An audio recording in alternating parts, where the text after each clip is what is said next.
नमस्कार friend, welcome to my new episode Sachin Talekar blog.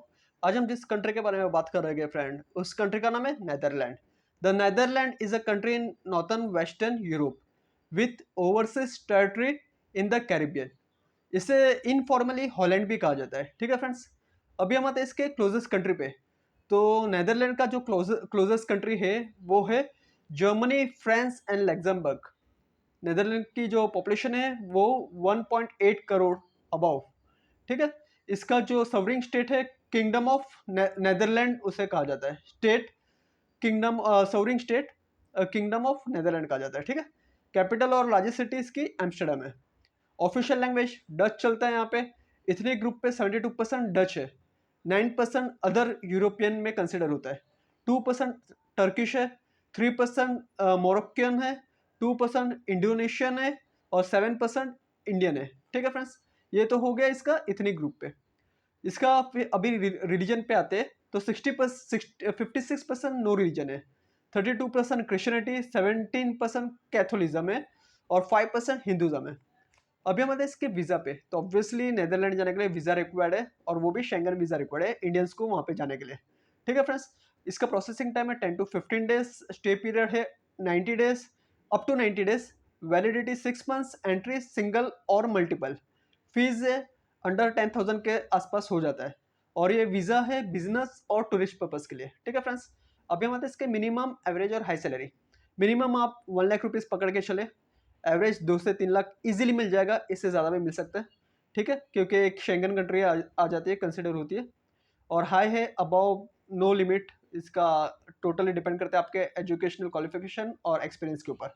ठीक है, और कौन से पोस्ट के लिए आप अप्लाई करते हो उसके ऊपर भी डिपेंड करता है। कॉस्ट ऑफ लिविंग पे आते हैं तो यूरो में जो भी मैं बताऊंगा कॉस्ट ऑफ लिविंग वो यूरो में बताऊंगा। ठीक है, मिल्क 1 1 यूरो 12 सेंट्स 1 लीटर। बाद में rice 1 kg 2.73, 2 euro 73 cents. Egg 12 piece 4.18, apple 2.06, 2 euro 6 cents. Orange 1 kg 2 euro, tomato 1 kg 3 euro 40 cents, potato 1 kg 1 euro 80 cents, onion 1 kg 1 euro 1.50, water 1.5 litre 0.77 cents, so 77 cents. ठीक है, अभी हम आते हैं इसके apartment पे। तो 1 बेडरूम इन सिटी 900, आउटसाइड सिटी 800, 3 बेडरूम इन city 1,500 euro और आउटसाइड सिटी 1,000 यूरो। रूट पे आते हैं तो इंडिगो एयरलाइंस मैंने चूज किया है क्योंकि नॉन स्टॉप फ्लाइट है डायरेक्टली मुंबई दिल्ली से एम्स्टर्डम, नॉन स्टॉप फ्लाइट है। इसका जो प्राइस पड़ेगी आपको पड़ेगी 45,000। ठीक है फ्रेंड्स, रिटर्न टिकट की मैं बात कर रहा हूँ आपको इंडिगो एयरलाइंस की।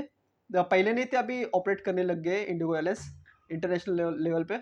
तो 45,000 50,000 के अंडर आपको पड़ जाएगी रिटर्न टिकट मुंबई दिल्ली से एम्स्टर्डम रिटर्न। ठीक है फ्रेंड्स, इसके अलावा अभी हम आते हैं इसके मैंडेटरी डॉक्यूमेंट्स पे। तो पासपोर्ट 6 मंथ्स वैलिडिटी, फिर ऑब्वियसली वीज़ा चाहिए क्योंकि शेंगन कंट्री है तो शेंगन वीज़ा रिक्वायर्ड है, इसके बिना आप जा नहीं सकते। ठीक है, फिर पासपोर्ट हो गया, शेंगन वीज़ा रिक्वायर्ड हो गया, फिर फ्लाइट टिकट्स चाहिए, रिटर्न टिकट्स। अगर आप टूरिस्ट पर्पज से के लिए जा रहे हो तो रिटर्न टिकट कंसिडर मैंडेटरी है। अगर आप वर्क परमिट पे जा रहे हो तो 1 वे टिकट पे चलेगा क्योंकि आपके पास वर्क वीज़ा होगा। ठीक है, अगर आप टूरिस्ट वीज़ा पे जा रहे हो तो होटल रिजर्वेशन मैंडेटरी है या फिर इन्विटेशन लेटर, और आपके पास शेंगन वीज़ा तो होगा ही। फिर फंड्स में आपको कम से कम 2,000 यूरो आप लेके जाए, 2,000 यूरो। आप ट्रैवल इंश्योरेंस जब भी टिकट बुक करोगे तो ट्रैवल इंश्योरेंस करवा लीजिए, रुपीज़ को यूरो में कन्वर्ट करा लीजिए। फिर अगर आपको जॉब का इंटेंशन है, टूरिस्ट वीज़ा पे जा रहे हो और आपको वहाँ पे जाके जॉब करना है तो पीसीसी मैंडेटरी है, police clearance certificate, medical certificate वो भी मैंडेटरी है कि आप फिजिकली फिट हो। ये उसमें मेंशन हो जाता है, मेंटली और फिजिकली फिट हो मेडिकल सर्टिफिकेट में। ट्रैवल इंश्योरेंस मैंडेटरी है। ठीक है, डेबिट कार्ड क्रेडिट कार्ड लेके जाइए। तो यही सब डॉक्यूमेंट्स लगेगा फ्रेंड। इसके अलावा भी कुछ भी क्वेरीज हो तो प्लीज कॉल मी, मैसेज में, I will definitely help you. तो अभी के लिए इतने, मिलते हैं मेरे नेक्स्ट एपिसोड में। सचिन तक ब्लॉग है, good one, bye, take care, bye.